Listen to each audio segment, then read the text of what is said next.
I've got a mother that set out on a mission to revolutionize education for those with autism, creating a sustainable future for adults on the autism spectrum with Weston Wood Ranch, the one and only. Let's give a warm jabroni applause to and welcome for Lindy Wood. Oh, thank you, guys. Thanks. What the hell do I know? I'm just JB, middle-aged dad with ADD. Candid combos, jokes so lame, jabronis pulling a poker face. Just a couple of dudes with ADD. What the hell do I know? With JB. Chill. All right, we are back for another episode. This is episode 40. And our 40th episode. 42. It feels like 42. Anyway. Our episode this time has been so many little challenges as we've elevated the show, and what our audience is getting to see hopefully is better. But I think it's better because we've got a great guest today. We have an incredible guest today. I'm so excited for us. So happy to be here. Thank you so much. I'm honored. Well, we're so happy to have you, and it feels like every time we shoot this first 10 minutes of the show, as we've had problems, I learn more and more about you. And so I'm so excited. I wish that we could see all of that other, but this one we know is going to work because we're really good at this one. In fact, you know what I didn't set the timer, so that's all right. Give me a timer. Oh yeah, just hit start on there, and there we go. Yeah. We'll do it this way. 3 hours in. It's in the bottom right corner. Hit start. There we go. Perfect. So it's now. Oh whoa! First, welcome to our Floors.com studio. That's FLOOR. That's right. Good big shout out to that crew. They have been good sponsors to us. Jabroni discount for everybody. That's right. 5% for all government, first responders, teachers, things of that nature. If you got an ID, government ID, you go on, you get 5% off. Floors is your one-stop shop for your next flooring or wall covering, remodel, or new build. But so super excited about them. Great place to go. They'll take care of you. But now it's time to play What the Hell Do I Know? With Lindy Wood. And so we're going to put the clock on and 7 questions, rapid succession. I'm so nervous. Here we go. Oh, really? Really? Come on. Number 1, wings or tenders? Tenders. Number 2, if you could only eat one food for the rest of your life, what would it be? Got to be pizza. Number 3, beach, getaway, or mountain vacation? Beach. All right. Mm-hmm. If you had a time machine, where is the first place you would go? I was going to skip that question. I was going to skip it, but I'm like an auto read. I would go back to oh my God. I'm throwing that one out. I'm throwing that one out. Oh my gosh. I'm throwing that one out. Favorite place to eat? Favorite place to eat on the Emerald Coast? Okay, I love the Bay. Yes. Love the Bay. Love the sushi. I know. Fried oysters. Yeah. The oysters are good at the Bay. Oh, they're so good. I forgot. What's the one? What's the one? The hot mess. That's the one sushi roll. hot mess. Sushi roll. Got Yeah. crab on top. Yeah. So and I'm getting hungry thinking about it. Number 5, favorite guilty pleasure TV show. Friends. I can watch it over and over. That's Talk right. about that every Mindless Thursday. TV. It's funny. Yeah, that's right. Coffee or tea. Coffee. And pineapple on pizza. Yes. Never. or no? Never with the pineapple. Actually, I like it too. No, it doesn't belong. My wife tried. She got me into it. You're It's off not the bad. hot seat. You're off the hot seat. Yeah, and that was. you've done great. I'm nervous. That was hard. We're done with hot seats now. So we're going to kind of keep moving along into the show. And so I've learned so much about you. Like I said, I feel like we've been here for 40 minutes talking. And not recording. No, recorded. Recorded and then just corrupted. But we're getting through it. Okay. But I mean, what kind of $10 podcast we got? It's not $10. It's not $10. We had $2.25 today. Yeah, I don't know. It's a After big today. And then you throw in the tariffs. I mean, it's just going downhill. Yeah, it's like 85 cents. That's right. But I'm so excited to have you here. I really am, and I want to dive into it. I do know you have a 23-year-old son. Mm-hmm. You have a 20-year-old daughter. Mm-hmm. Then you had Weston, 15, so almost 6 years later. Yeah. And then you had a 12-year-old daughter. So boy, girl. Correct. Yes. So our oldest son just graduated from Texas A&M. Yeah. He is a cowboy. He was on a rodeo scholarship, so we're really proud of him. And our daughter is in college at the University of North Florida in Jacksonville. Yeah. Oh, cool. Yeah, great. And Weston's forging his own pathway. And our little daughter, Piper, is 12, and she is the most loving, amazing child. Just all she's known is a life of having a brother with profound autism. So she's a special little thing, and she has all of our children are different.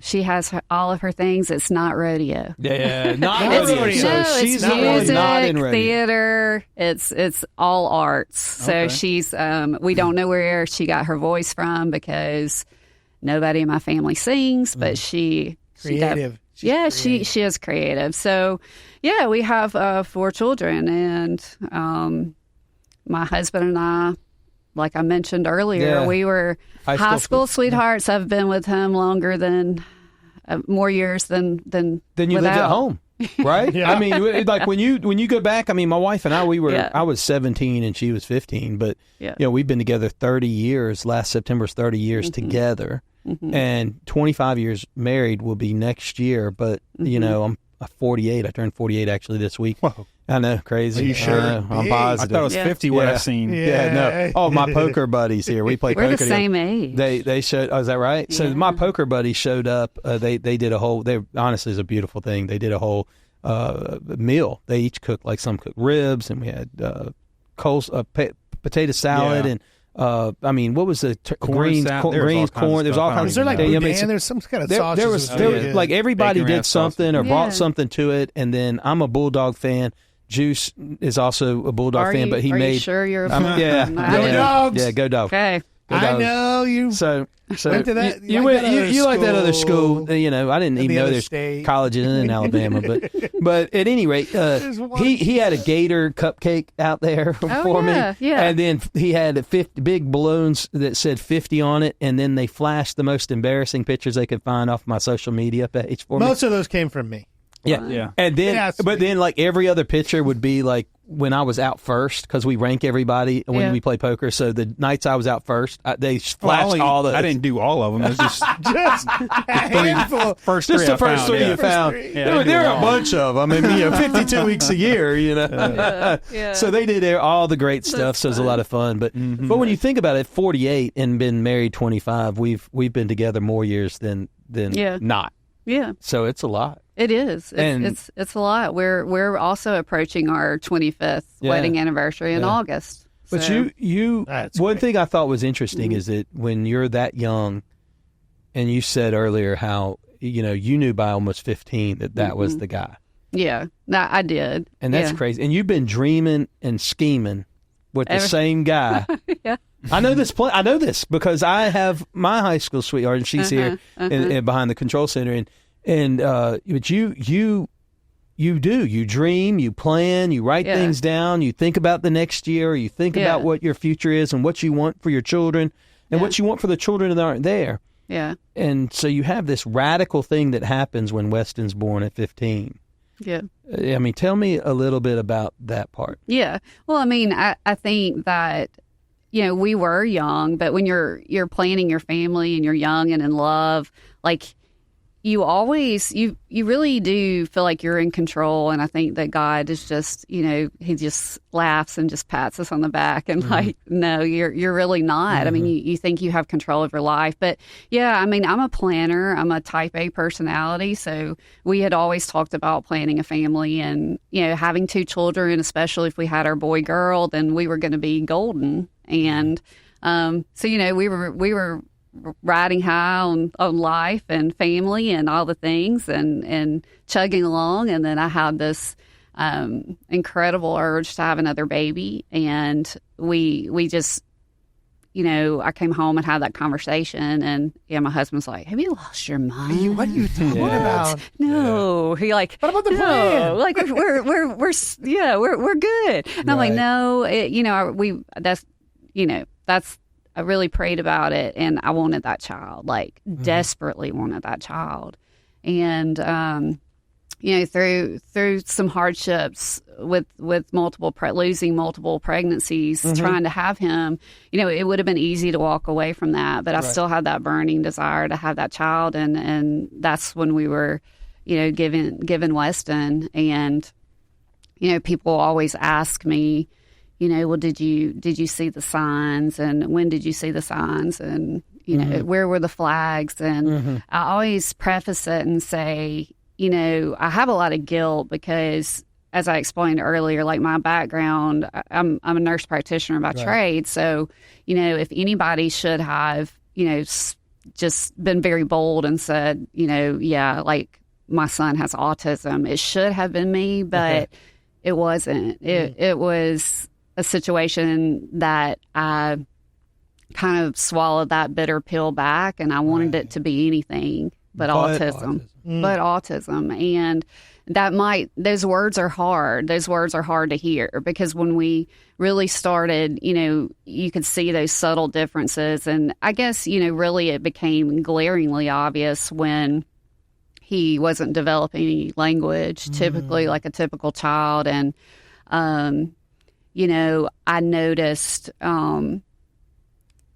some of the more traditional or more common symptoms. You see the flapping, how children on the spectrum might do the toe walking or the flapping, what they call stimming or self-stimulation. So, we were seeing some of that, and just very, very rigid, and not engaged with typical toys or slides. We had all this amazing, all these outdoor toys and playground equipment. And, Weston would just be toddling through the yard, and he was more interested in the bark on the tree or the leaves or the wind. And, it was almost, I appreciated for what it was, the simplicity, but I also knew that was not typical development of a child. Right. And so I mentioned something to my husband, and he, bless him, he was like, oh, the reason he's not speaking is because, you're just so wrapped up in him, and you just do everything for him and love him, because I treasure that child. And he was like, so why does he need to, he's not speaking because you anticipate his every need.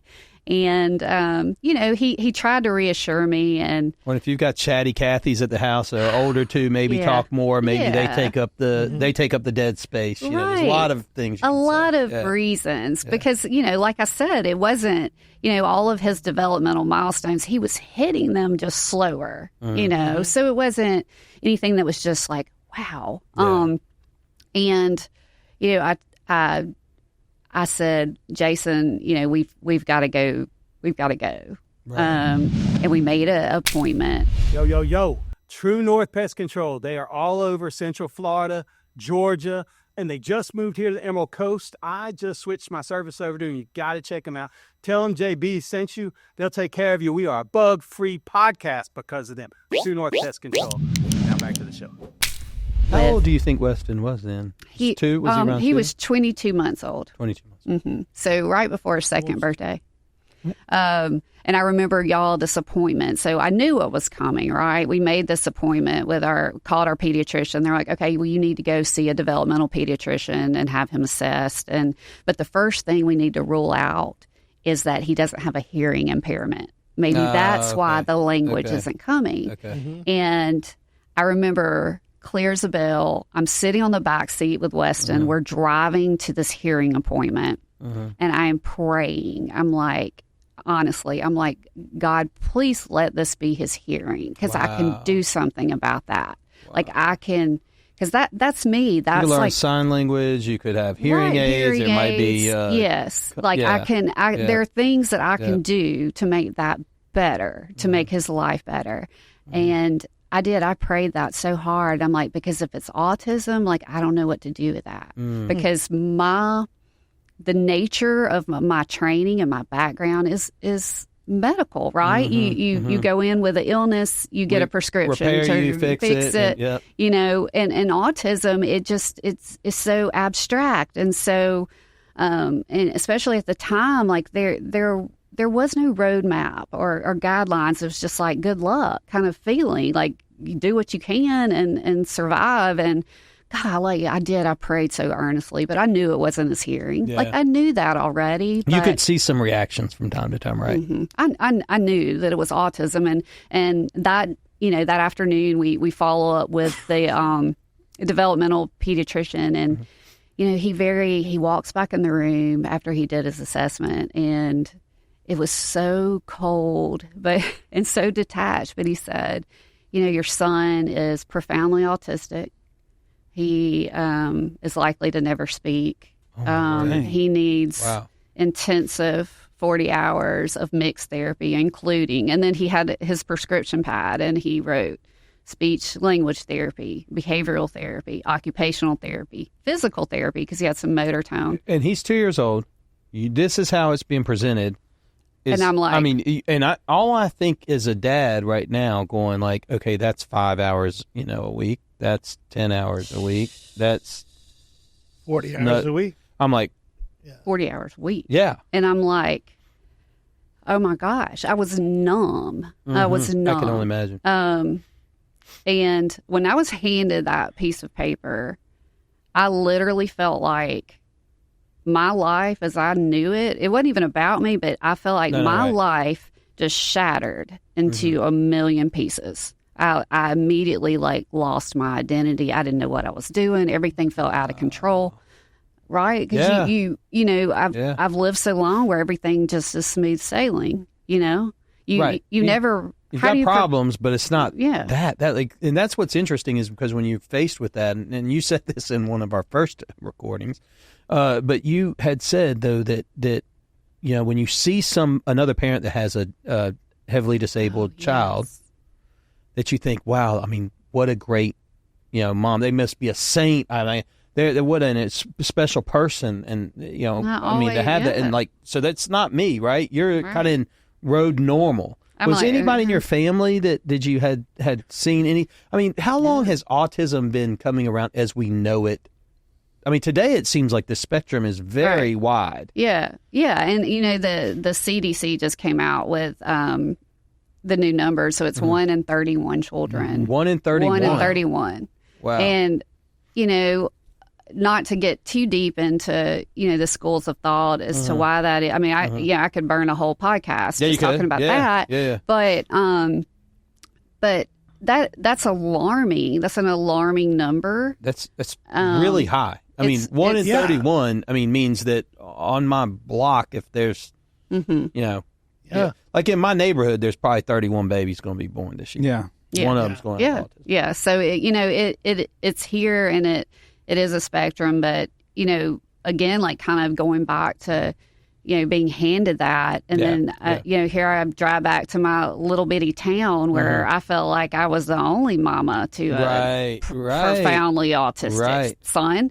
I didn't have a roadmap. I didn't have any guidance. Like, you're literally handed that, and then I'm trying to So who do you call? Like, where do you go? I'm like in the yellow pages. Like, we're talking. 15 years ago. I'm like right there. I had one of those flip. Like, I didn't even, like the smartphone wasn't even a thing. Right. And, did dial up internet. It's like, Google autism. Oh my gosh. And so you panic, right? Yeah. And 15 years ago, access to services for children with autism were limited. Certainly where I lived, there wasn't. And,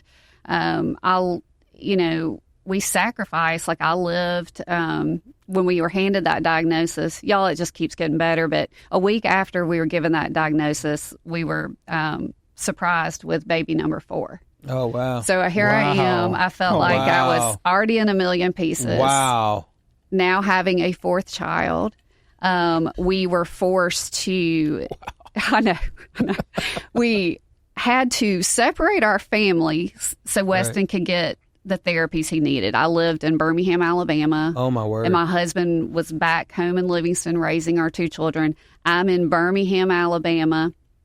I couldn't. Well, y'all found time for visiting. Oh my gosh! I had really where we saw where Weston. This was the hardest part, because up until that time we had not seen self-aggression. But what happened, I ended up getting put on bed rest with that fourth baby, with Piper.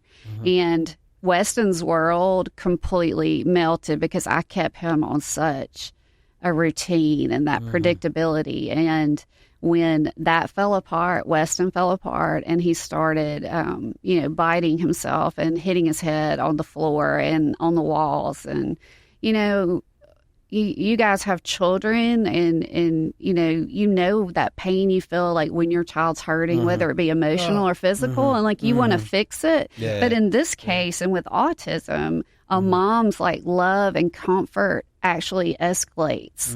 So like when Weston's having these fits, if I try to go in and intervene, like as any mom would, it's counterproductive. It makes it worse. So I have to sit back and try to block the intensity so he doesn't, end up with stitches or whatever. But it's heartbreaking because it's a paradigm shift in the way you parent. And it was just like, it's like I felt like I was like in outer space. Like I didn't know what to do. And you've had 2 kids.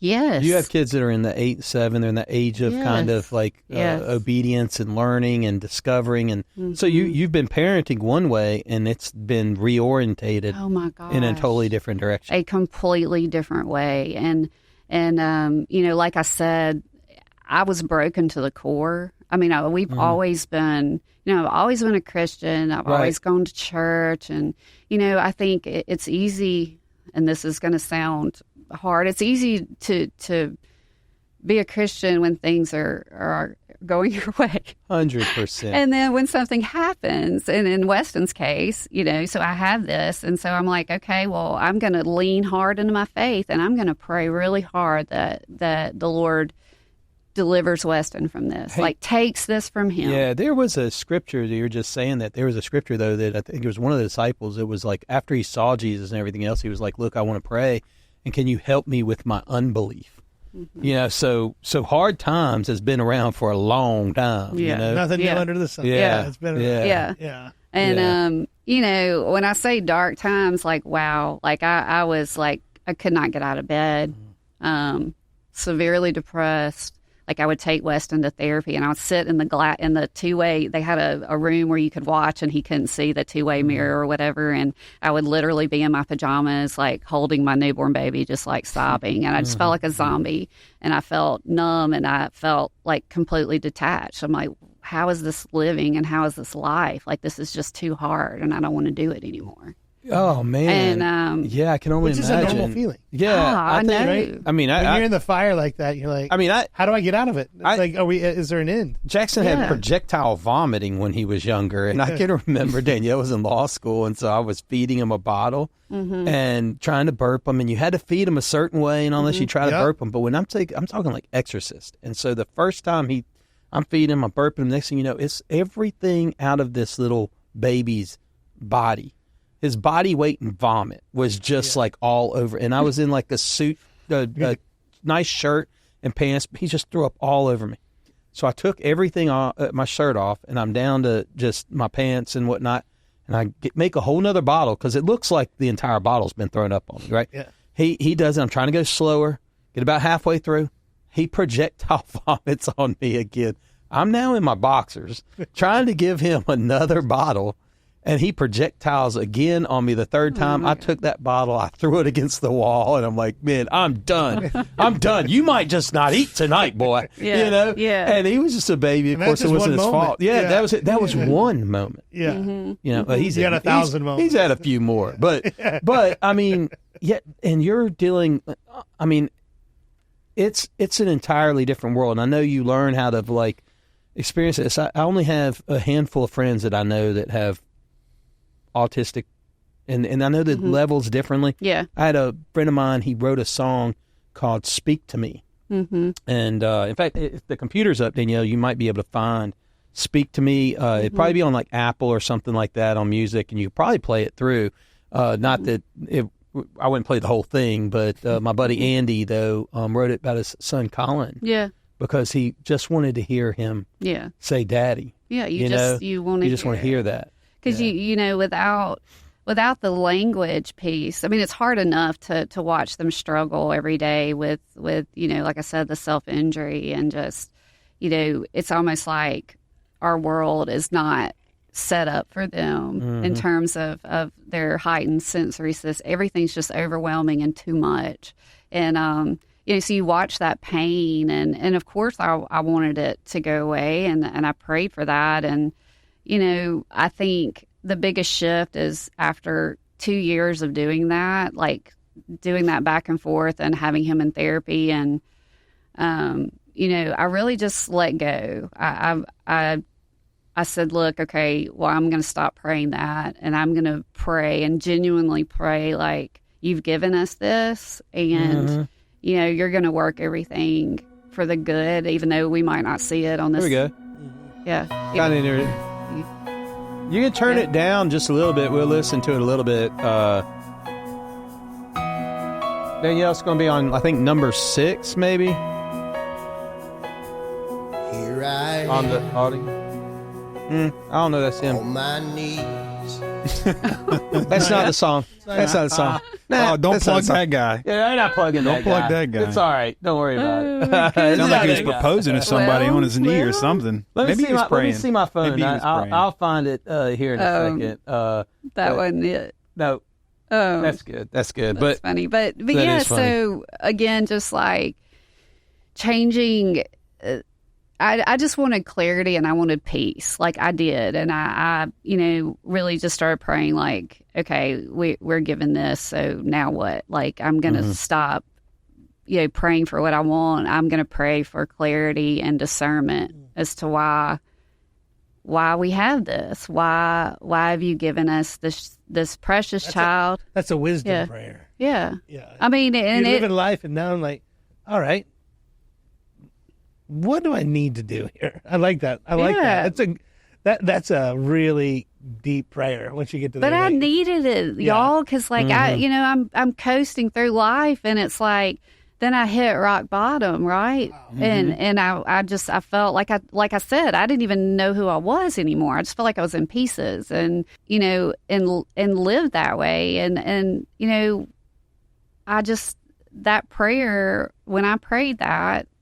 And I prayed it earnestly. I think I prayed it more sincere than I've ever prayed for anything. And I had lunch with a lady who had a 22-year-old nonverbal daughter with autism, and she had just aged out of the school system. Really? And she was at home with her mom, and it was midday, and I'm like, walking around their house, I'm like, cool. I was like, is this...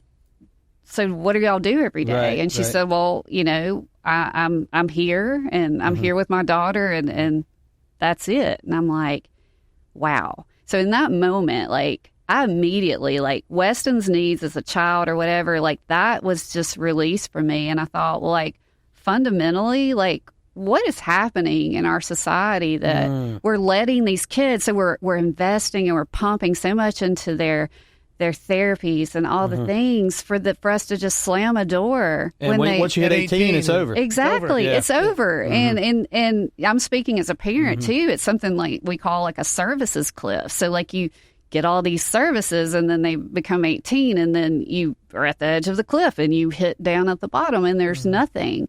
And I just think like, wow, like what a loss of human potential. Like, again, like y'all have children who just are going off to college or whatever, and you know what it feels like to invest in their lives and then see them flourish and do what it is. But then and I'm like, I don't want that for Weston, but it's bigger than Weston. Like, why is this happening? Like, why are we turning our backs? Why are we discounting an entire subpopulation of young people that just want the opportunities to like rise up to their fullest potential? 1 in 31. Right. A growing population. Growing population. Yeah. What is...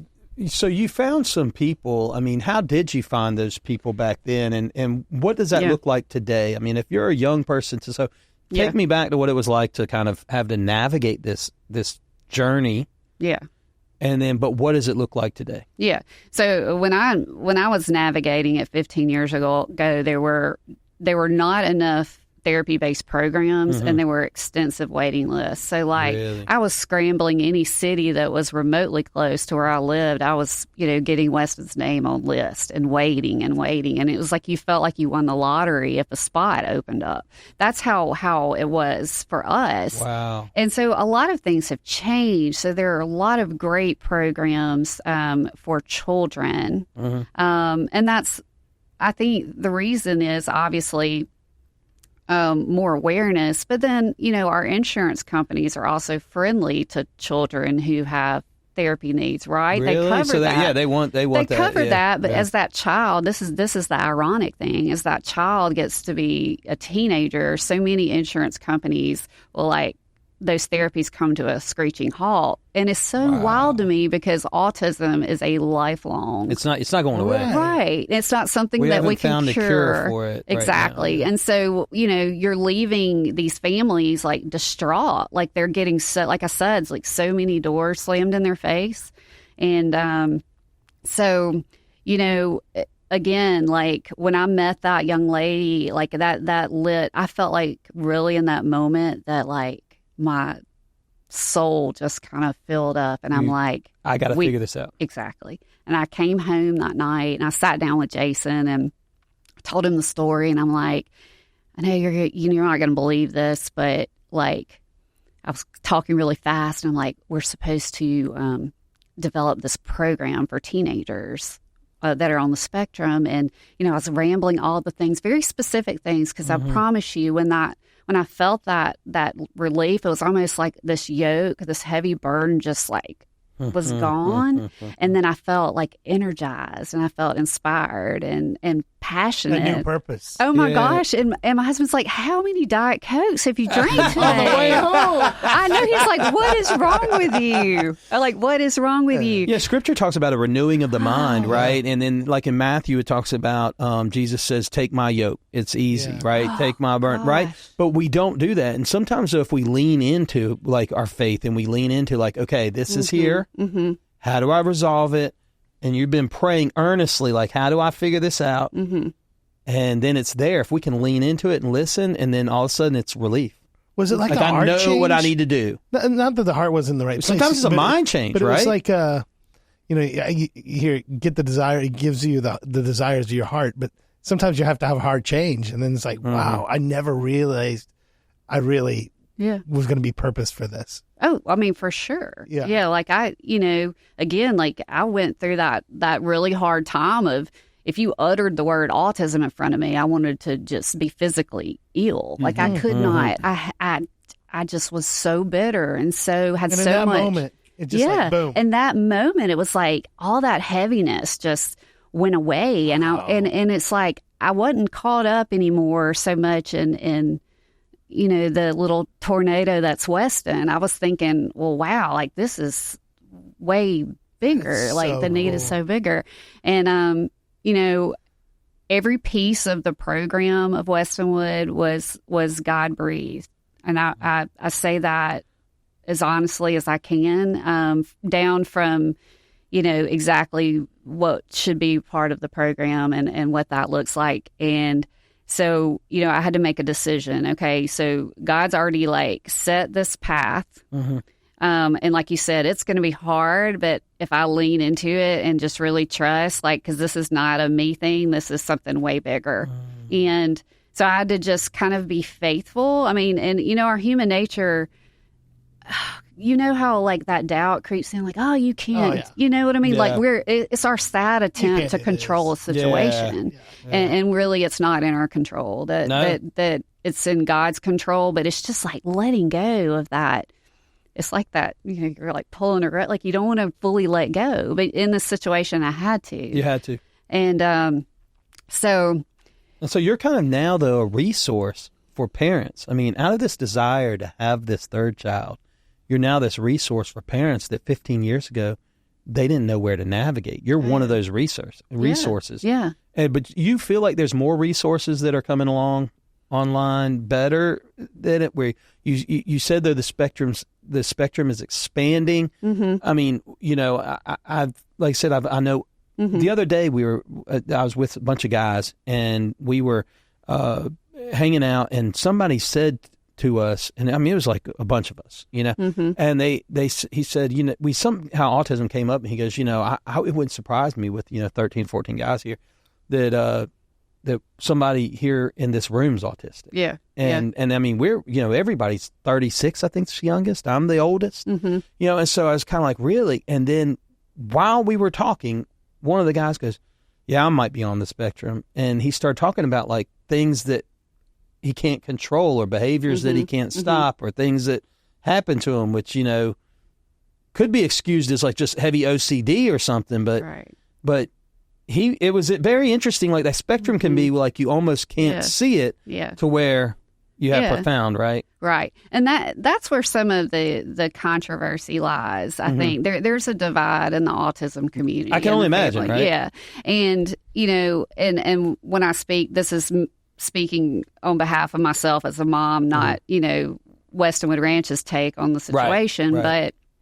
But, you hear oftentimes people say, well, autism is a gift, it's a gift. And,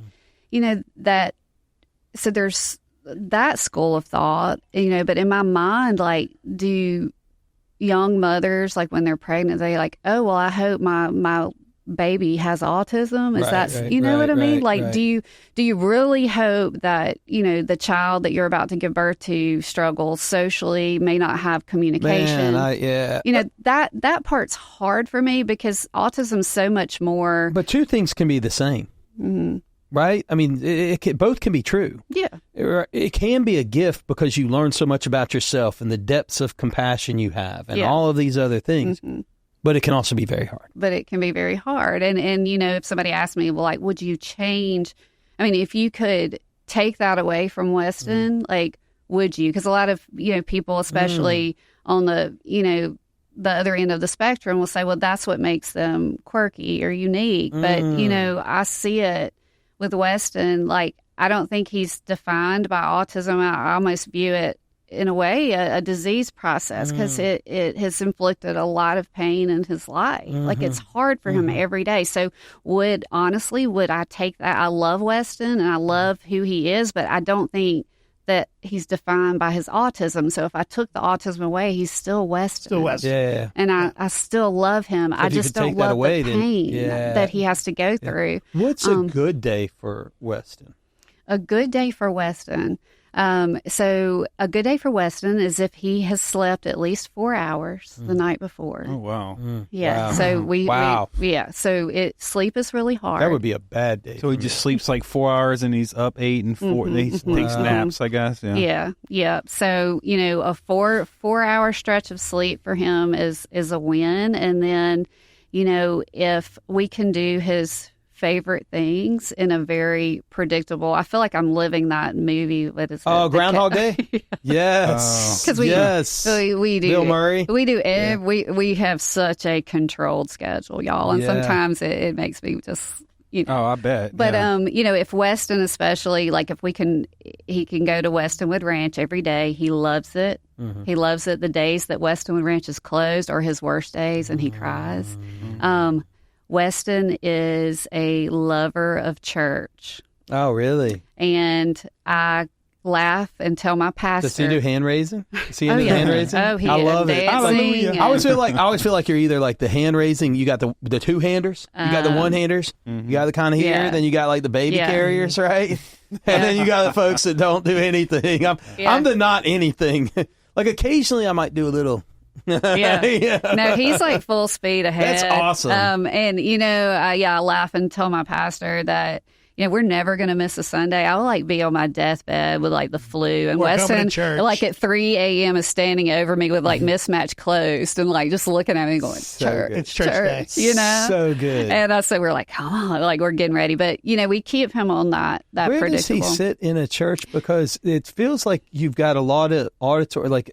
I feel like you have to go to like Episcopal or something, right? I mean, it's got to be like pretty vanilla. So he actually, or is he like we're at fog machines and lights? Yeah, we're at a small church, and so they still let him join in the children's theater. So cool. So there's a lot of of music on the stage, and they have accommodated him by providing like beanbag chairs. Oh, and, my word. That's so awesome. So like really made that inclusive for him, because for so many years, like we could not take him out of our house without him melting down. Right. And when I say like people take that for granted, like we couldn't go to the grocery store, a restaurant, we could not go to church as a family. Like you forget all those things, but like we don't now. Like you know them when you get them, they stand out. Right. Yeah. But I will say that, you know, back to your point that autism, you know, it's hard, but it has changed our family. It has changed my life lens. Like over the years and through these 15 years, I've had to, you know, pick up those pieces that I talked about, and the things that are important to me now are completely different. Man, I don't even recognize it's almost like I have lived two lives. I agree. And it feels... Is it pre-Weston, post-Weston, right? Pre-Weston and post-Weston. Yeah. And I'm thankful for that. Well, and we wouldn't have that. I think it's important to recognize, again, that's why I always say two things can be true. They can be very hard, but it can be very grateful because it stretches your faith and it does all these things. I mean, I interviewed a really good friend of ours, and he was on the show, and he lost his son in a car accident at 12. And, and he fast forward, his son would have been like, in his 30s. And, but we, as Christians, though, we have all these like, onward Christian soldier, whatever. And everything works out for the good of those that love Jesus Christ. He's like, well, yeah, but that was bad. Like what happened to me was bad. Now, because of it, good things can happen. Yeah. And he has seen people come to Christ, and he shares his faith, and he understands the depth of grace, and he understands the depths of grief that people go through. And he's been able to minister in a way to folks that without that experience, he never would have. Yeah.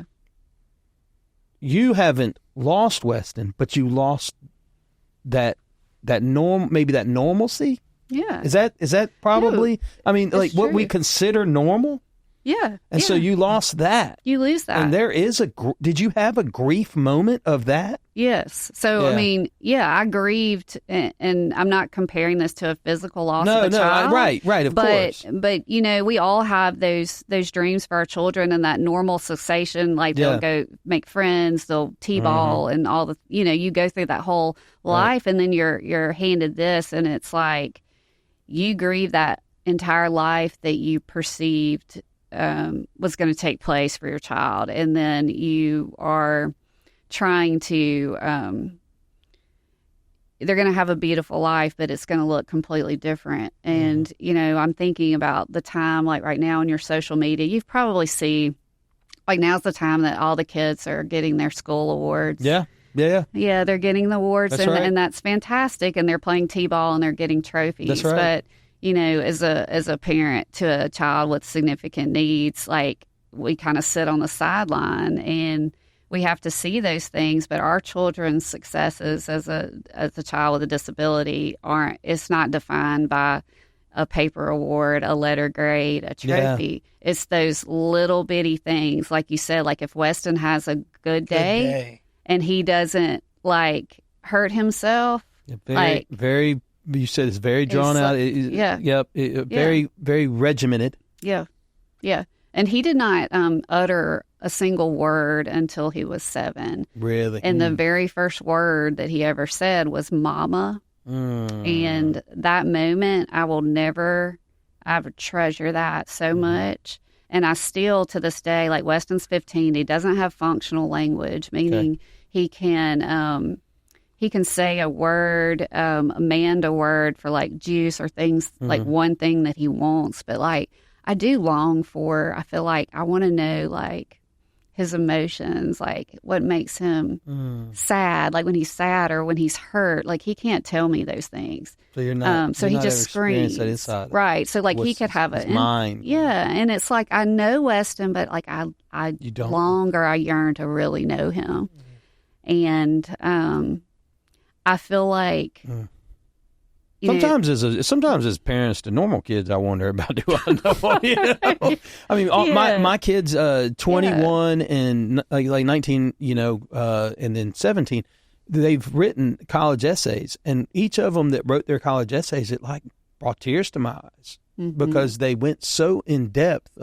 My youngest is writing her college essay for an experience, but I didn't realize that she had these level like poetry she was writing and things that she was doing, and they were hidden to me. Yeah, and so, but I'm fortunate that I have that even I get to see that world. But do you think? I mean, I'm sure because as the outside world we look at it, and you're like, the mentality is kind of, are they full matured adult? Do you think in the mind of Weston and other autistic children that there is more complexity going on? They just 100%. Don't know how to get it out, right? 100%. Things are just crosswise. Yeah, like. Do I think autism is not? By the way, I apologize if I'm speaking dumb about it. I'm wanting to learn, because, right? No, I think that's the mainstream. Like that's what most people assume, that because they don't have the language that it's intellectual disability. But over 60% of kids with autism have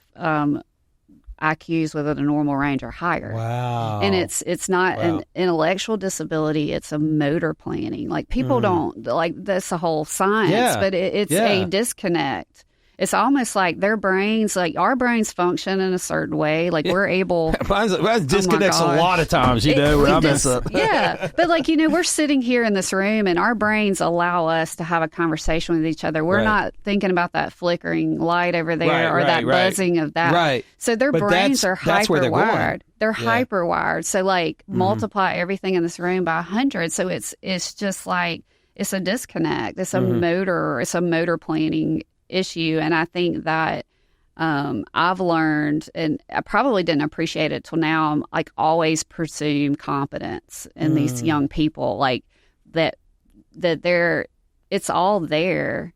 It's they can't get their brain to cooperate, meaning the speech is a fine motor, use of their hands, smiling like for the camera is a fine motor, like that brain connect, like they're almost, I feel like they're trapped in their bodies. And something that I've been exploring a little bit and thinking about and praying about is, giving Weston a voice other than a spoken voice. Like I'm really looking into some, communication through spelling. I mean, like that's an AI even sort of thing. Maybe. Yeah. Is there something that could come into that world, Yeah. That's very interesting because I don't know, and I know I see some of, and it's all over. And like I said, my friend Andy, his son Colin, and he's obviously started speaking, and he's done more. But he couldn't come to church for a long time. He was just too much going on, and there were all these things. I've got another young girl that we worked in the studio with her one time, and her brother was profound autism, and he had epilepsy too, I guess, and so he would fall and cut himself, and so I don't know if he was doing it on his own, but you see all these different spectrums, and there's more in there that they just, like, the world isn't designed for them. And you may have said that earlier. When parents find out about, do you hear from, and I know you hear from a lot of parents, first time parents come to you, do you think you almost start questioning, like, how could a good God, create, again, they're great kids. You're coming a long way, and they're God's creation. But why is this so broken? And it's almost cavalier to be like, well, fairness went out the window with Adam and Eve, which I say that all the time, right? We're in a broken world, but it's just like, why? Why? I mean, that haunts.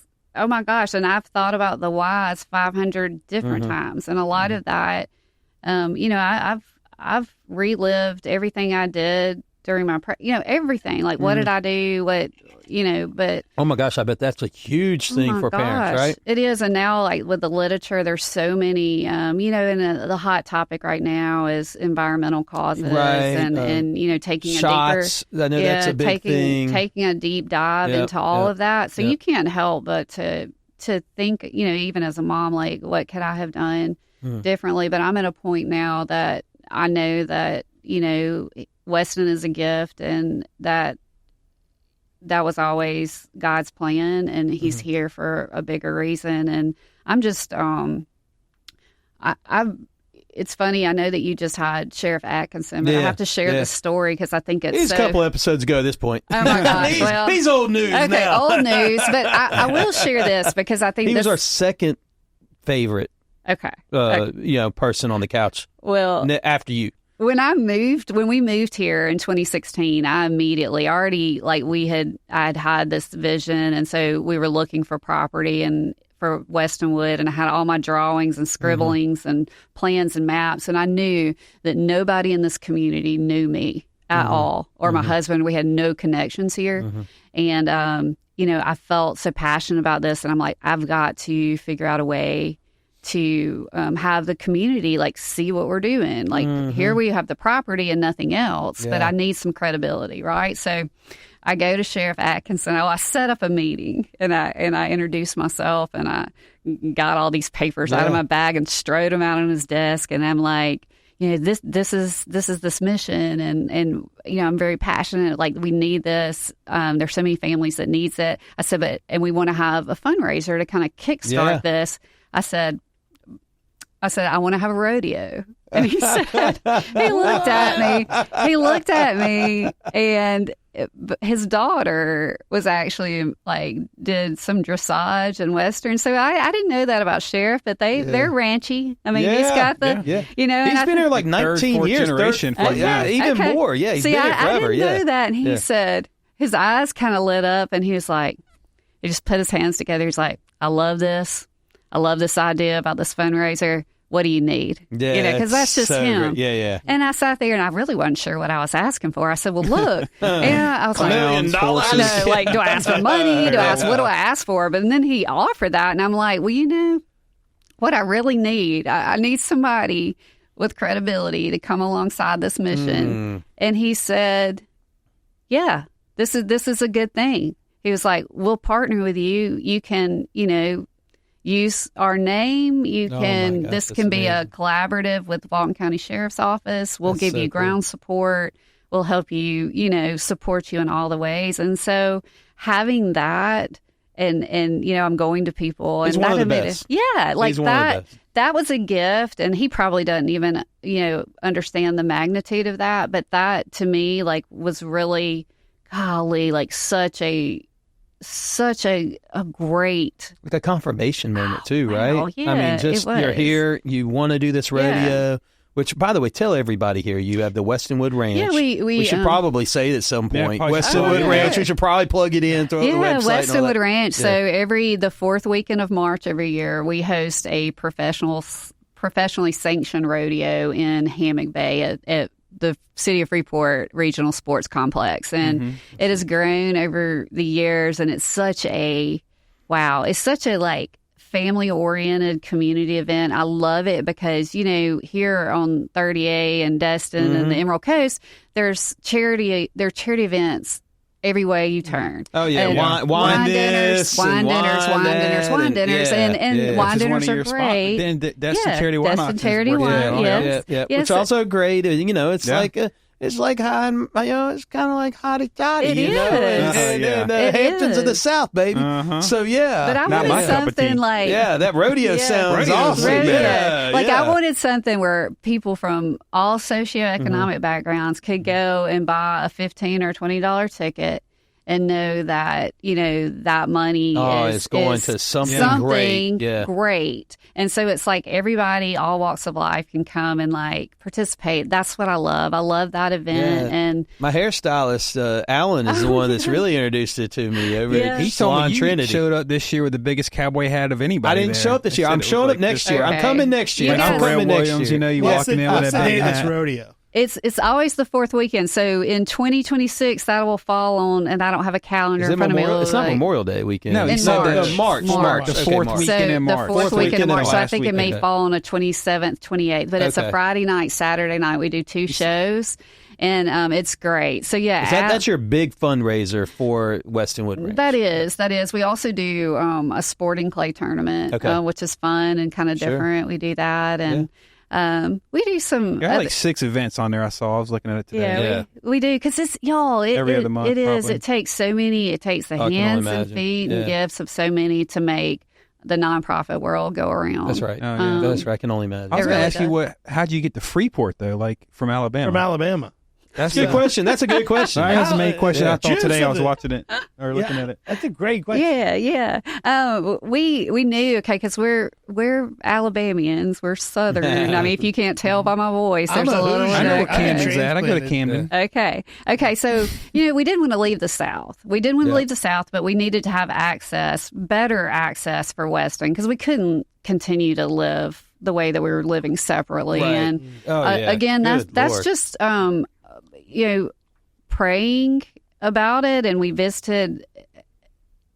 Gosh, I don't even think number of this different cities, right? Yeah, like a number of different places, and we had an attorney that was friends with someone who lived in Freeport, and and he was like, "Well, I know of a sizable tract of land. They're not doing anything with it, but it's not on the market and it's not for sale." Wow. And he's like, "But I'll connect you to that man." Was there therapies and things in this area as well that kind of helped drive you this way? Yeah, definitely. There were, but I'm coming from the land of nothing. Yeah, right. So one or two therapies is really good. Things that I don't have to drive 2 hours. So, I mean, that definitely, that was on our radar. But, as beautiful as this place is, and like most people would dream to be able to move to the Emerald Coast, it was a heartbreak for us to leave Alabama. Absolutely, because I mean, we had dads, aunts, uncles. Moms, dads, all of our family. We had built, the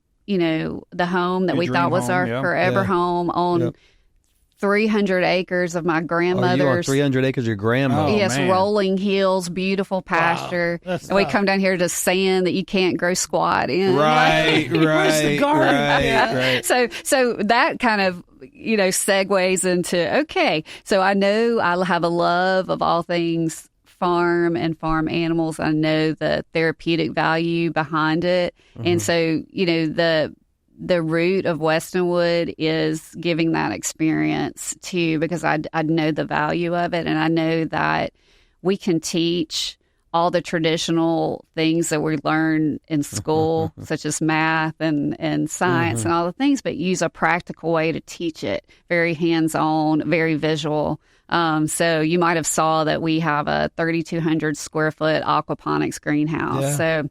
And it's set up like an ecosystem, right? The fish waste, it breaks down into nitrogen, and that's what the plants use. Wow. So we don't That's use awesome. any That's so cool. fertilizers or pesticides. Yeah. It's kind of like we've got our fish, our tilapia, and then we have our butter lettuce, and it's just a really cool farm to table. Yeah, farm to table. Yeah, and what I love about it too is that we're able to take these amazing young people are growing this like lettuce that looks like it's just beautiful lettuce, and we have 7 different restaurant partners. So you're sending this tilapia and lettuce. They're buying it from the you. lettuce, it's helping the lettuce. The tilapia we don't sell, just the lettuce. And I don't know. Yeah, I mean, I don't know what tilapia kind in the of Gulf Coast, dude. Come on, that's like the last. It might make it. That could be a fish taco down here. Nobody knows. 96% of the Gulf shrimp's not Gulf shrimp. That's what I was going to say. Yeah, come on. Yeah. So the fish, the fish are kind of our.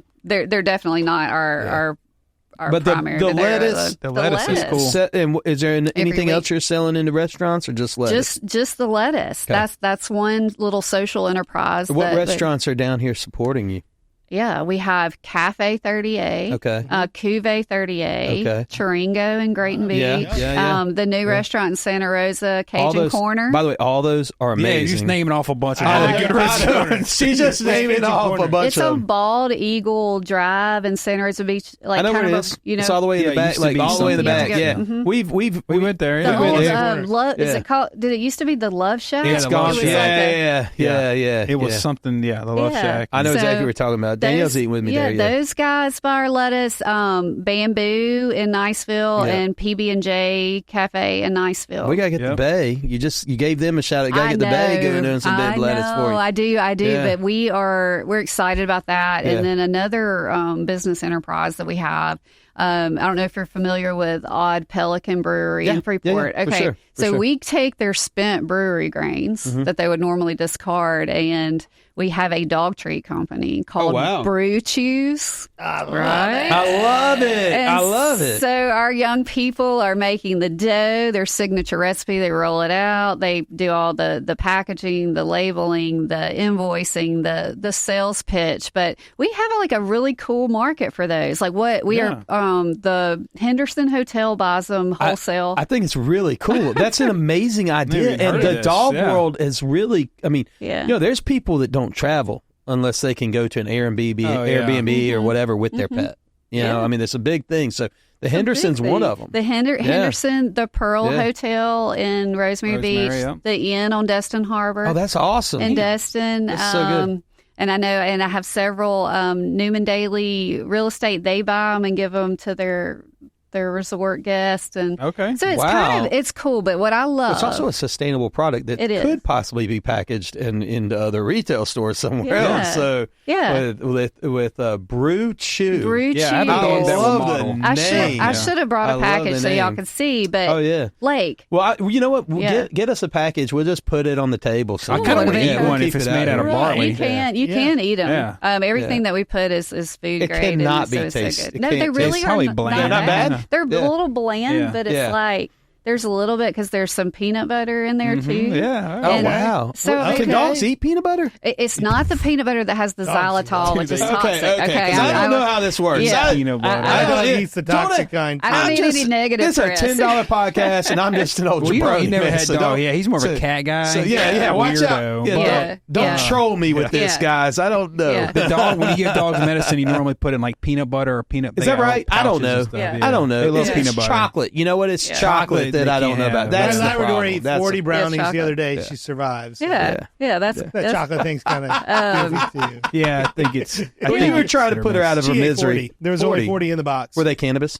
No, they were not cannabis. That would have been a different thing. That would have been a vet bill. That's funny. But it's what I love, like, again, is proceeds that help support our program and then in turn creates paid employment opportunities for people with disabilities. Yeah. But the bigger, the broader, the thing that I love is like, here we are, like these young people are making these and growing these exceptional products, and they're at like these higher end locations. So it helps push our mission out to people. Mm-hmm. And it's like people kind of take a second look. They look at the label and read like what it's about. And it breaks every stereotype. Like we're so quick to discount and abilities, and they're there and they're able to do like everybody needs purpose. By yes, and they're able to do and just they're just you're right. They want the same thing that you and I do. Everybody needs purpose. We are designed to have purpose. Exactly. And everybody needs it. And when you look at folks that fall into depression states, and I'm not trying to go deep into the mental health world. Yeah. However, a lot of times it resolves around purpose that have been taken away, failure in that purpose. It's something like that. And it creates this cycle that can create into a depression. But when you're on purpose, it's hard. It's hard to be depressed when you're on purpose. Exactly. It's hard to be depressed. I mean, your son, who's obviously is cycling through a world that's not made for him. But you said earlier, a perfect day is when you can go, like it's regimented, but one of it is being at Weston Wood Ranch. Loves it. Right? He loves it. Because there's purpose. That's so amazing. That's amazing. And when you can't go, it's not a great day. I do want to ask you, because by the way, you got to check westonwoodranch.org, westonwoodranch.org. I should have said this like 1,000 times in the pod. Online, we're going to flash online events page, donate page, all that. We're going to flash your page up in the Westonwood ranch.org. Okay. And so we'll flash it all up on the website, but I just want my audio listeners to know westonwoodranch.org, because this is an incredible organization. And I also love how you had said that when you had pre-Weston and post-Weston, and just your problems don't amount to hardly anything when you look at it. And I felt that way the other day. I got to go up to the Emerald Coast Children's Advocacy Center with my wife and walk through this building. I mean, just tears rolling down my face as I'm seeing these interview rooms and all these things that these kids go through in trauma. And I think, what problems do I have? And when I listen to what you're talking about, I think as an able-bodied person and mind really person with autism, without the major trauma like that, what problems do I have? Right? Yeah. And so I think it's important for us to have grace for those moments and to walk through that. I mean, what would you tell somebody that doesn't have, a family member that's severely disabled? Yeah. I would say, and this is what I would want for Weston and every young person, presume that their competence and that their intellect and, don't be afraid to engage them, because they do want those relationships. And, I tell people all the time that reach out to Westonwood and say, can I come volunteer? And they're thinking, can I get on a muck shovel and muck our stalls or our horse? Because we provide equine therapy too and all the things.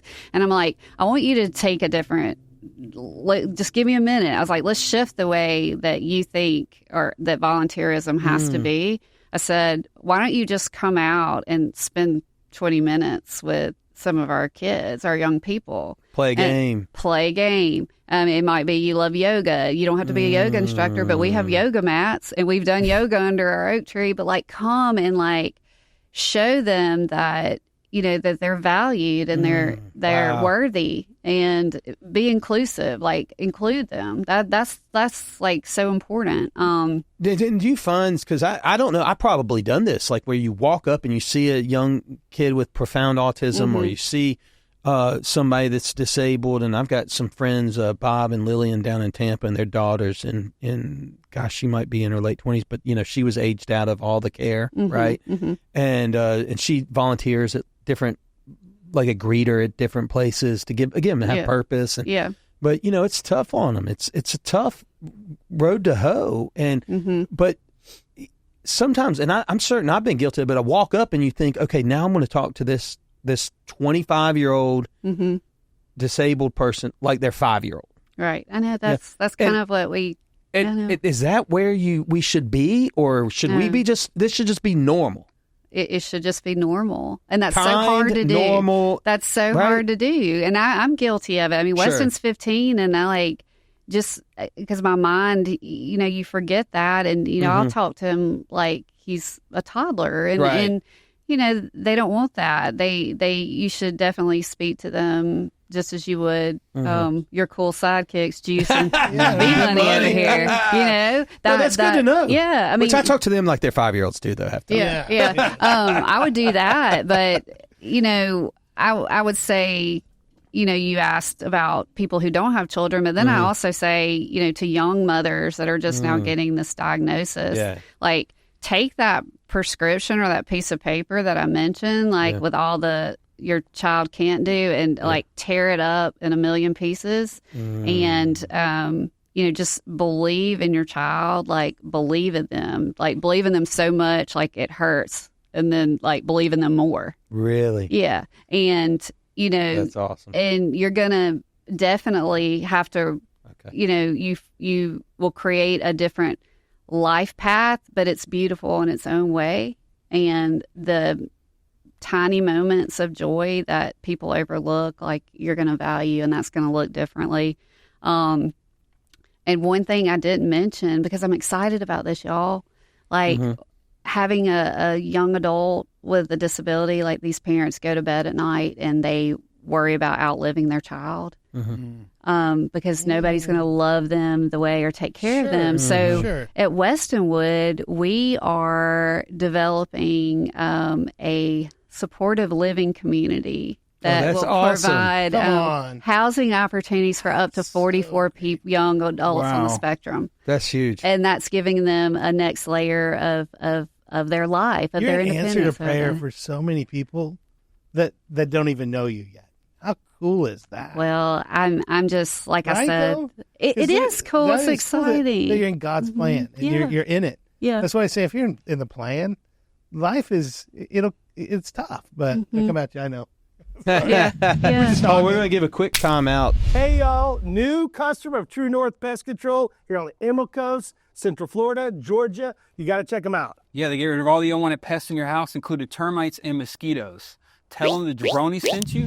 Back to the show. And we are back. So we were kind of talking about the last thing you shared and so excited about was this idea that you're thinking about,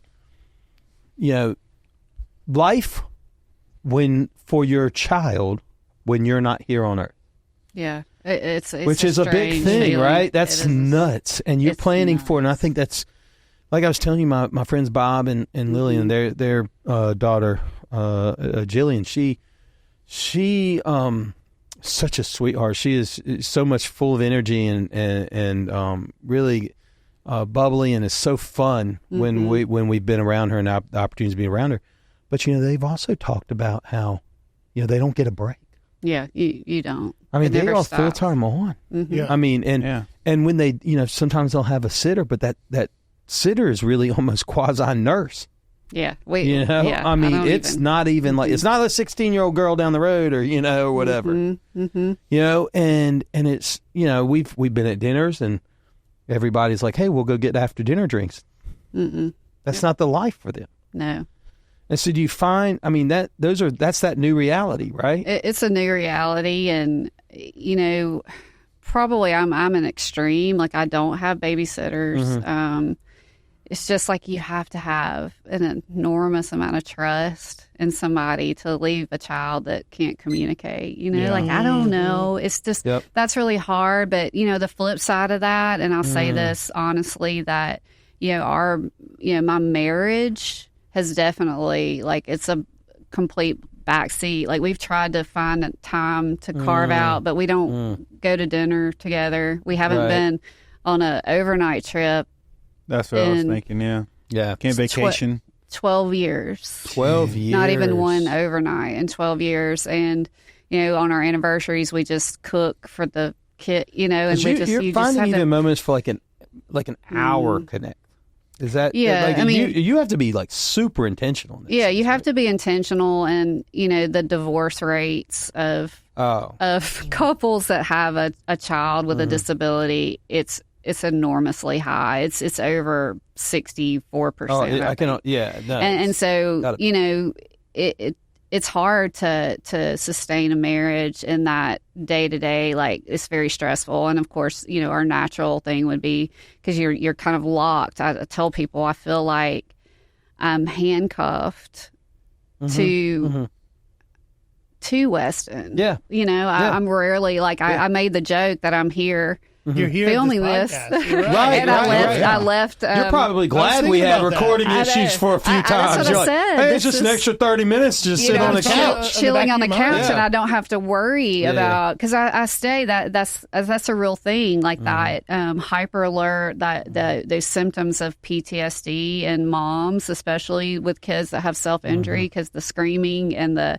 intense violence, and you see that day over day, and it's hard. It's an emotional, it has a lot of emotional turmoil that I feel daily. It's like sometimes you do long to escape it. I don't quite know how, because when I look at Weston, and I think there's nobody that's going to love him and take care of him the way that I would as his mom. And I just envision like an adult Weston, right? And I know what his needs are. And that is haunting to like lay on your pillow at night. And seriously, like, you're trying to contrive a plan in your head. Like, is it mathematically possible? Can I outlive him? Like you're doing all of that because you're so afraid. And I'm not alone in that feeling. So that next step of Westonwood is to kind of come along those parents who are aging, who have an adult child at home with them, who have that fear, that real legitimate fear. We're kind of in this I almost even hate to ask, it's like morbid kind of discussion here. What is the lifespan? And is it normal? You could be into your 70s or 80s as an autistic person? If you have like a comorbid diagnosis like of epilepsy or that would lower it? It does. But just straightforward, autism, like they're really the life expectancy. Normal. Normal. Mm-hmm. So I've said this before on the pod. I mean, both my kids were diagnosed with cystic fibrosis, and we had to go through a tremendous. Long story short, they turned out to be abnormal, and so their lungs actually the mutations that they got passed down from Danielle and I link up in a certain way that makes their lungs be normal. We didn't know that, so we went. It took us years almost really to go down a path to like find specialists because they weren't on any medication, but they kept getting this diagnosis. But we went down this path, and so all these statistics of kids with disabilities, we were like divorce rates and all of these things and treatments and every, like, you'd run into doctors like, oh yeah, I need to get you on this vibrating machine for your kid's chest, and we need to start ramping up. And we finally found somebody. Unfortunately, we were in Atlanta at the time, so I mean, we were Emory and some of the great places that were going like, no, we need to look. But crazy enough, one of our doctors moved, and the new doctor they put in at Emory, he was like, oh nope, they're back to the most aggressive CF ever. But they're healthy kids. In fact, they were in studies to figure out like why is their lungs acting normal and nobody else isn't. So we really I felt like we almost cheated it when that happened, because I can remember when I walked around and people, there are a few people that started hearing that we had this diagnosis before we knew what it was, and there's like, I mean, they looked at me like there was this death is like, it was the average life expectancy at the time was like 20 or 23 for a kid. Yeah. And it, like, your dreams and your aspirations for your kids are never to struggle, right? Never. You would do anything. You would give your life for your child. Right. Yeah. And so and my kids being 20, 19, and 17, again, I'm thinking like, I was telling my guys at poker the other night, we were praying before we blessed the food and everything. I'm saying, come a long way, dude. Come a long way. They didn't pray beforehand, right? And so, we'll pray for good cars. I did pray for good cars. Didn't that night. Oh, man.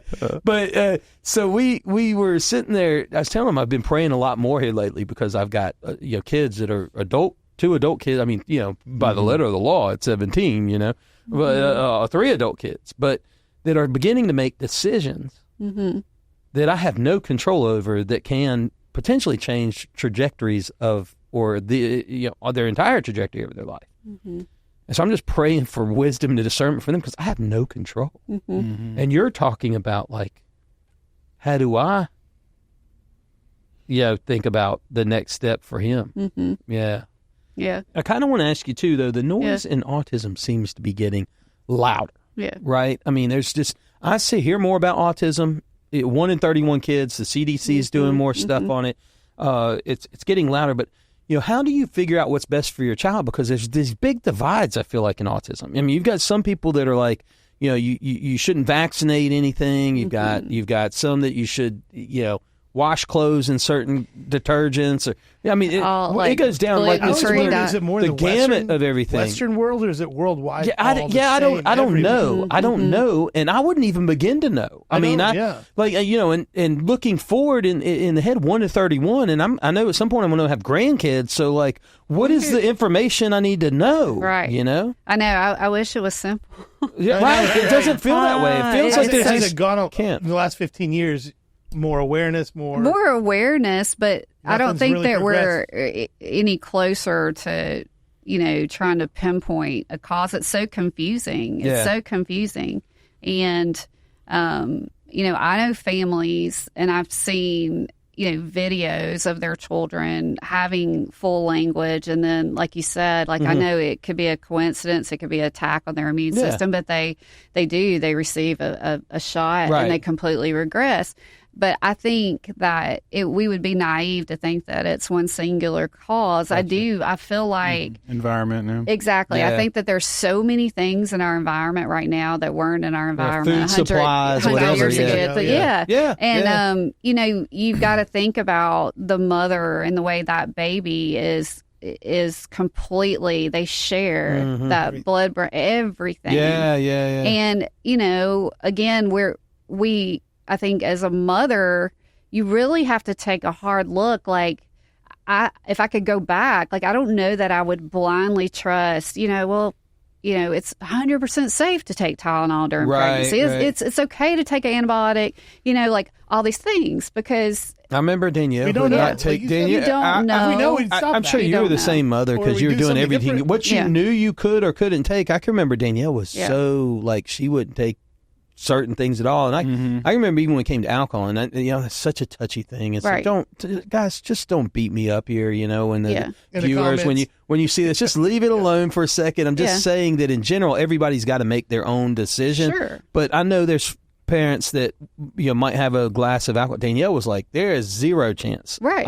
Like she just couldn't. She was like, I'll never forgive myself. Yeah. Right. You just but you don't know. Like you don't know. You got to do what's best for you. I'm not saying, but you don't know. Like don't know. Yeah, you don't know. So I do hope that it doesn't seem like there's a definitive answer that if you do this, you're going to get it. We don't know. No, it's not. And that's what it's so weird. It's so weird. And so you can do none of that, but then am I going to get smallpox, or, am I like, what is happening here? I mean, like, I don't know. It's weird. There's like all these going to put a report out by November, he said, on autism specifically. I would love to see that. Studying it. Yeah, they're going to try to get to the bottom of it. So that's kind of, here's one of the things I was going to say is, so because, and maybe this is good, because that community has been raising a voice, and raising a voice, and maybe even if it's divided and not all there together, there's still been a voice raised. So if we could have definitive information that's transparent and clear that these are the things we think are causing something,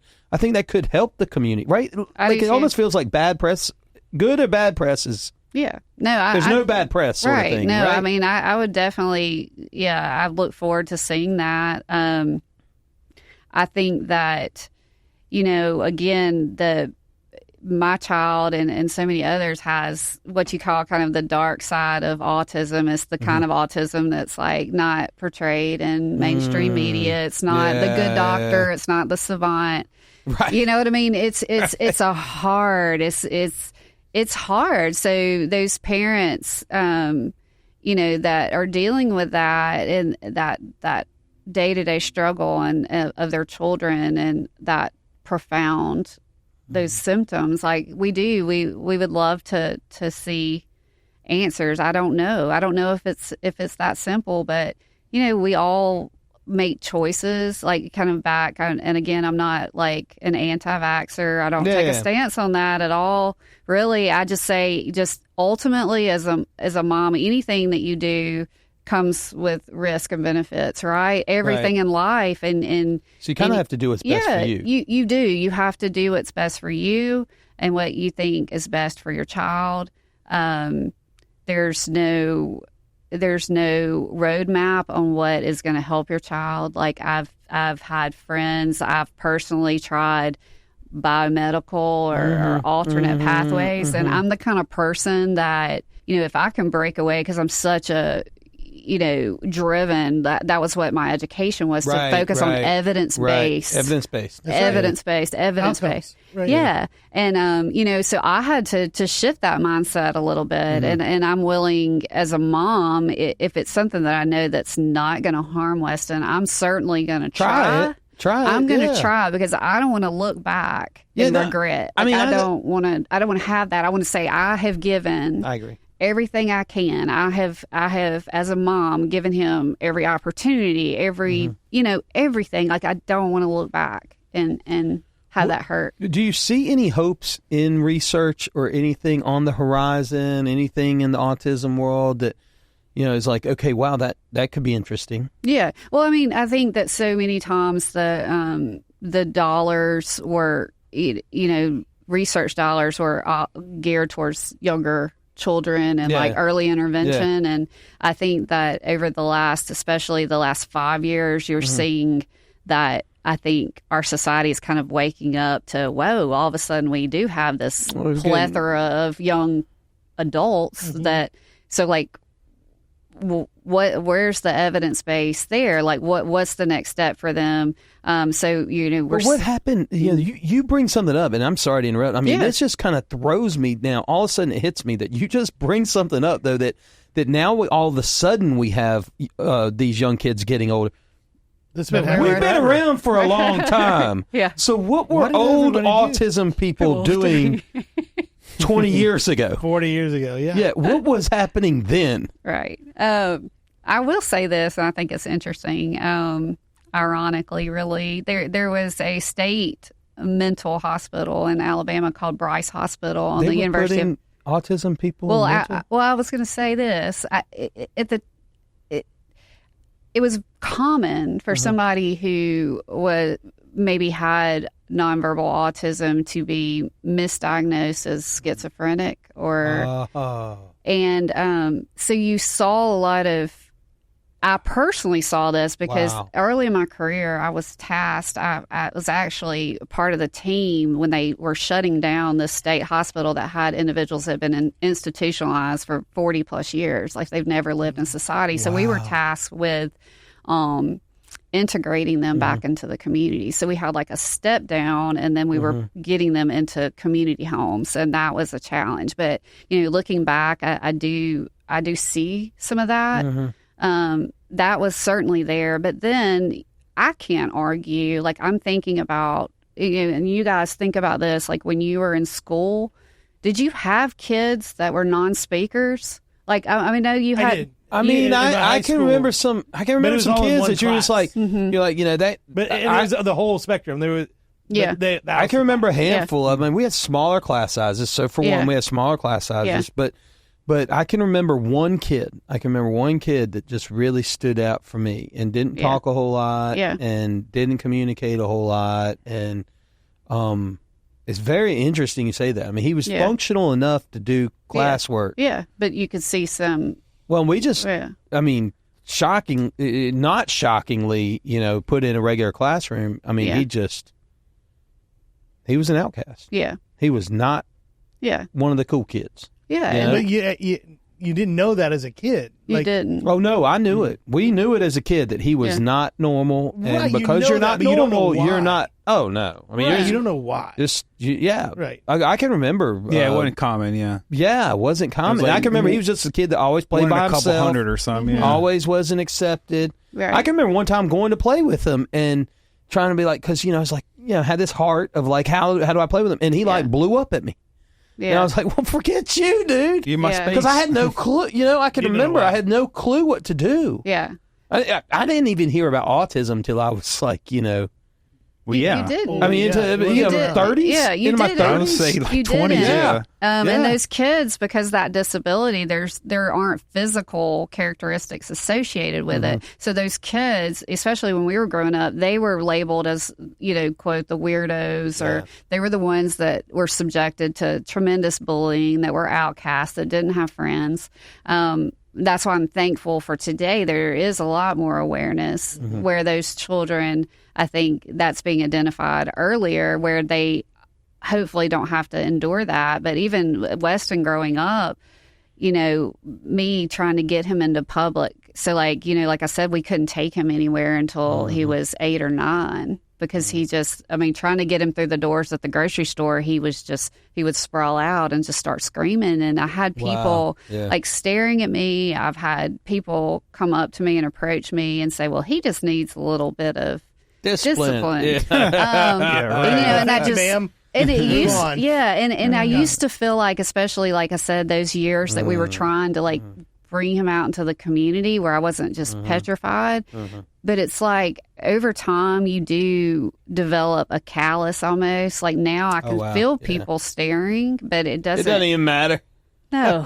Gosh, water off your back. It doesn't. But it did. It hurt so bad. It's more about them than you, right? Yeah. It hurts so bad. And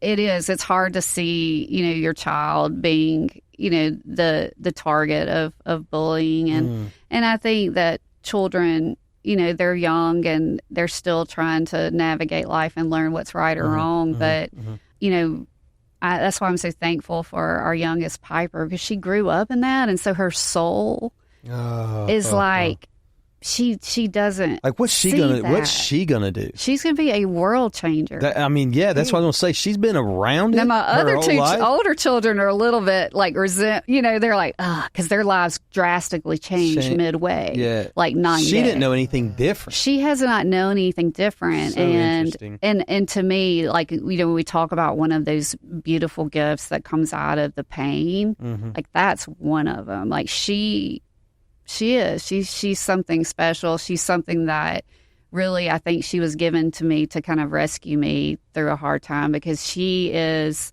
not only like Weston's biggest protector, but her soul and her light around other children who are excluded, whether they have autism or not. They may just be different or outsiders. It's like she doesn't see that. Like she's just because she's grown up in it. Yeah, and that's amazing. Yeah. My youngest came to us the other day and said she's wanting to study psychology, and interestingly enough, and I need to connect her with Weston Wood Ranch so she can spend some time there. But she wants to go into really dealing with people with neurodivergent sort of things, autism spectrum, all of it. That's young kids in that world, and I think that's just so. I think that's great. I thought that was amazing. I don't know where that kind of compassion came from, but I think that's amazing that she wants to do something. It is, and I tell people, like, if you haven't been out to Weston Wood Ranch, you're not coming out there to see the physical property. That's not it.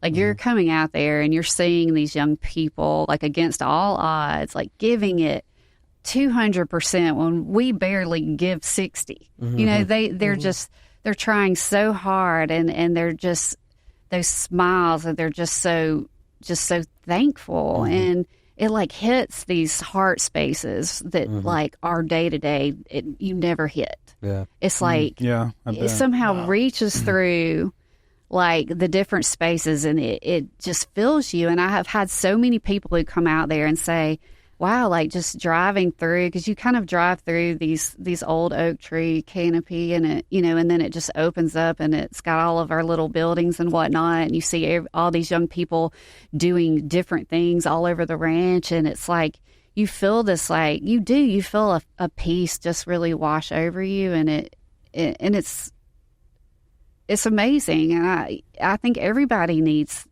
to see that. I think it's so cool. I think it's so cool. Yeah, I just picture coming through the oak trees, and I see Weston on a horse doing 8 seconds, you know, just like a cowboy.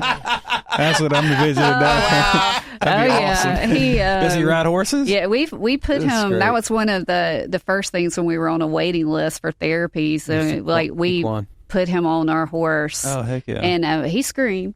Yeah, I mean, he was 2. He screamed because he screamed about everything, because that's the way autism rolls early on. But we pushed through. We set a timer for 5 minutes, and we did 5 minutes every day. And then we pushed it up to 10 minutes, and we worked up to 30 minutes. And then once he, you know, became used to it, I really think we didn't use the saddle or anything, but those motions and like the vibrations of the horse, like we found that when we got him off of horseback, he was very much more calm and regulated. And so I knew the power of that early on.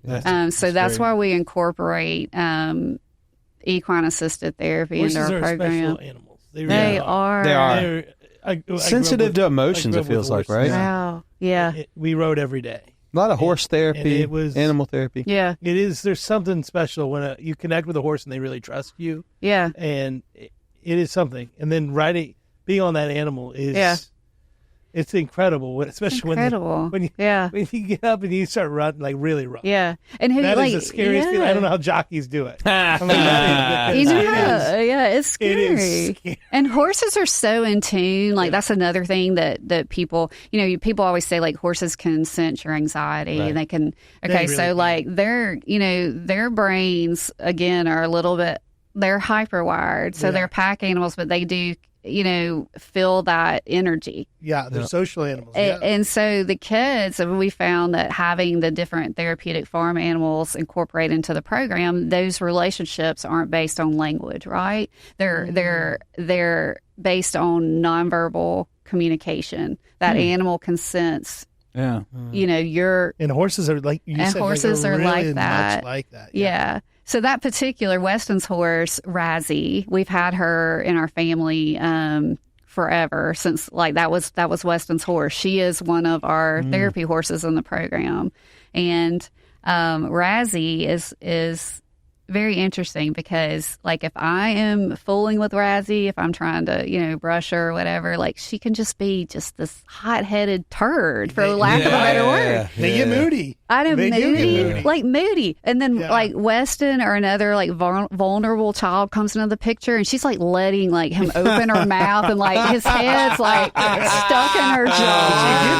And I'm sitting there like with my mouth wide open. I'm like, wow. But it is true. Like she knows that and she feels that and senses that, and she's keenly aware of where her feet are. Like Weston literally will be. And I'm like, if I just step wrong, like she's stomping on my toe, right? And I'm like, got 5 broken toes. She picks it up. Though. Yeah. That's amazing. But yeah, so that animal piece is such a big part, because it does create this therapeutic environment that like is no pressure, no social pressure. Like you can be whatever you want to be around an animal. Like, they're not going to judge you, and they're going to love you and bond with you in all the ways. And you don't have to say a word. That's great. And that's what I love. I love it. I absolutely love it. Yeah.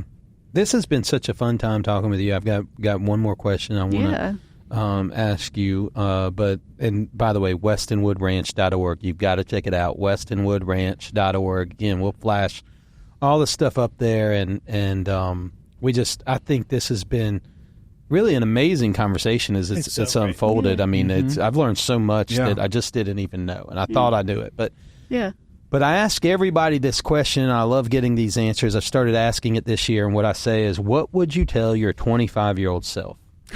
Now looking back. Which I kind of really want to hear your answer. You probably already know. Yeah. Like your perfect little life plan that you have created for yourself, like you need to forget about that. Yeah. Like you need to, like I said, be open and trustful and obedient, and no matter what life circumstances, like that pathway is the pathway that you're supposed to be on. And 25, but I already had do you say 22 or 25? Well, 25. I already 25. had children and stuff. But you had a couple kids. I did, but no, I mean, and two, like find value in the mundane, the things that we take for granted, right? Like I said, like when I watch Weston, like the wind and the way it feels to have like sun on your skin, and like all those things, like those are beautiful things. Yeah, that we're so eager to like get that next promotion or stop and smell the roses. Yes, like that sounds so I mean, people say that all the time, but this life, not the destination, it's the journey. Yeah, and this life is like just this like really quick vapor. I know it feels like forever, but we're a wisp in time. It's a vapor in the wind. Yeah, I think that's a Casting Crowns song. We are. Yeah, whisper in the wind. We're a vapor in the wind. Vapor, like and we miss those, those beautiful blessings that happen every single day because we're so caught up in what the world defines as success and we are and happiness and so like define, like take a hard look at like what happiness really is. Happiness is an attitude. It has nothing to do with what you're in. It is really an attitude, and it's a choice, right? One of the things I want to kind of close with is so I pulled it up here and had it sitting right here as this Romans 11, and it's this story, and Paul writes in Romans 11, he talks about these Israelites, it starts off it says God's mercy on Israel, and in part because I think people are trying to figure out the Jews of the day aren't all believing into Jesus, but he's now for the Gentiles, he's now for everybody, right? First for the Jews and the Gentiles.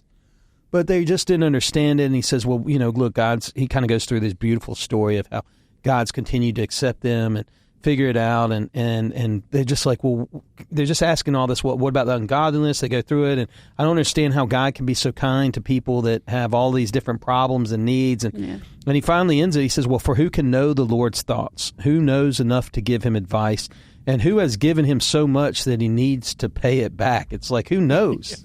Who's done so much that God needs to pay you back, right? Then he says, for everything comes from him and exists by his power and is intended for his glory. All glory to him forever. Amen. And I just think that that's kind of a beautiful thing, in that everything that's here is made for him. Weston, all the people at Weston Wood Ranch, my children, your children, and I just think it's beautiful. We can't always understand it, but it is made for him and to glorify him. I know that's maybe that seems a little trite too, but it's a scripture that just was sitting on my mind as you were talking. Yeah. So this is a section I want to say, listen up, kids. Listen up, kids. We got to navigate this world together, and we're going to come across all kinds of different people and problems. And life, as much as you want to plan it, really, like Lindy said today, it's never going to always turn out the way you want it. But here's the thing. We can be kind to each other. We can be nice to each other. We can listen to each other's stories, and we'll be better for it. Or don't. I mean, what the hell do I know? What the hell do I know? I'm just JB, middle-aged dad with ADD. Candid combos, jokes so lame, jabronis pulling a poker face. Just a couple of dudes with ADD. What the hell do I know? With JB.